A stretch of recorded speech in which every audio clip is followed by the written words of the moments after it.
राजस्थान विधानसभा चुनाव के दौरान 3 राज्यों में मिली हार के बाद कांग्रेस अब लोकसभा चुनाव की तैयारियों में जुट गई है। 21 दिसंबर को कांग्रेस वर्किंग कमेटी की एक बड़ी बैठक हुई थी, जिसमें हिंदी पट्टी के 3 राज्यों को गंवाने को लेकर विस्तार से चर्चा हुई और इस हार पर समीक्षा भी की गई थी। इस दौरान लोकसभा चुनाव के लिए कांग्रेस ने गठन में व्यापक बदलाव किया गया है। कई राज्यों के प्रभारी बदल दिए गए हैं और कुछ को तो हटा दिया गया है। प्रदेश के पूर्व मुख्यमंत्री अशोक गहलोत पिछले दिनों विपक्षी अलायंस कमेटी के सदस्य बनाए जा चुके हैं।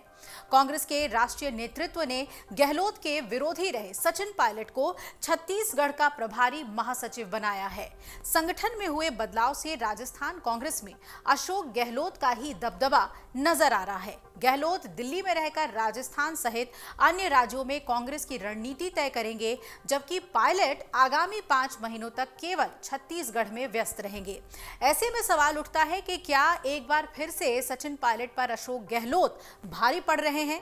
पायलट को हटाकर क्या कांग्रेस को नुकसान का आसार है? राजस्थान में क्या कांग्रेस नए चेहरे की तलाश में है? पायलट को क्यों छत्तीसगढ़ का प्रभारी महासचिव बनाया गया है? तो इन सभी सवालों के जवाब जानने से पहले ये जान लीजिए कि प्रदेश में हार के बाद भी गहलोत और उनके समर्थकों को क्यों दिया जा रहा है तवज्जो। विधानसभा चुनाव के बाद मिली हार के बावजूद प्रदेश संगठन में अभी तक कोई बदलाव नहीं किया गया। अशोक गहलोत के कट्टर समर्थक गोविंद सिंह डोटासरा प्रदेशाध्यक्ष की कुर्सी पर कायम हैं और प्रदेश प्रभारी के तौर पर सुखजिंदर सिंह रंधावा को बरकरार रखा गया है। 25 सितंबर 2022 को कांग्रेस में हुए बवंडर के दौरान गहलोत खेमे के विधायकों ने तत्कालीन प्रदेश प्रभारी अजय माकन पर पायलट की तरफदारी करने के आरोप लगाए थे, जिसके बाद माकन को पद छोड़ना पड़ा। अजय माकन के बाद दिसंबर 2022 में सुखजिंदर सिंह रंधावा प्रदेश प्रभारी के तौर पर नियुक्त किए गए। विधानसभा चुनाव में कांग्रेस की हार के बावजूद रंधावा को लोकसभा चुनाव तक प्रभारी बनाए रखा गया। नवंबर 2022 में एक टीवी चैनल को दिए इंटरव्यू में अशोक गहलोत ये साफ कह चुके थे कि सचिन पायलट को कभी राजस्थान का मुख्यमंत्री नहीं बनाया जा सकता।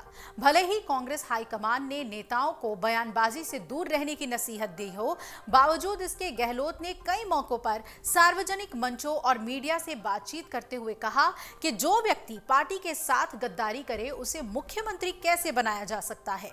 जुलाई 2020 में पायलट खेमे की ओर से की गई बगावत के दौरान बीजेपी के षड्यंत्र में कौन-कौन शामिल थे, इसकी पूरी रिपोर्ट गहलोत के पास है। ये रिपोर्ट गहलोत कांग्रेस हाईकमान से साझा कर चुके हैं। यही वजह है कि आलाकमान का पूरा विश्वास गहलोत पर बना हुआ है। राजस्थान विधानसभा में अब नेता प्रतिपक्ष का चुनाव होना है, तो साफ तौर पे माना जा रहा है कि कैबिनेट मंत्री दर्जा प्राप्त इस पद पर गहलोत खेमे के नेता को ही मौका मिलने वाला है। चूंकि सचिन पायलट को छत्तीसगढ़ का प्रभारी महासचिव बनाया जा चुका है, ऐसे में वो नेता प्रतिपक्ष की दौड़ से तो बाहर हो गए हैं।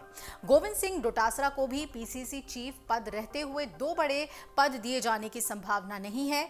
ऐसे में नेता प्रतिपक्ष के लिए शांति धारीवाल और राजेंद्र पारीक के नाम आगे माने जा रहे हैं। धारीवाल गहलोत के कट्टर समर्थकों में से एक माने जाते हैं, लेकिन वो सत्ता पक्ष पर हमला करने में सबसे माहिर भी माने जा रहे हैं। अगर सामान्य वर्ग के बजाय कांग्रेस किसी आदिवासी नेता को अवसर देती है, तो महेंद्रजीत सिंह मालवीय को नेता प्रतिपक्ष बनाया जा सकता है। अगर आप ये वीडियो YouTube पर देख रहे हैं तो हमारे चैनल को सब्सक्राइब करें और बेल आइकन को दबाना ना भूलें। अगर आप Facebook पर ये वीडियो देख रहे हैं तो हमारे पेज को लाइक करें।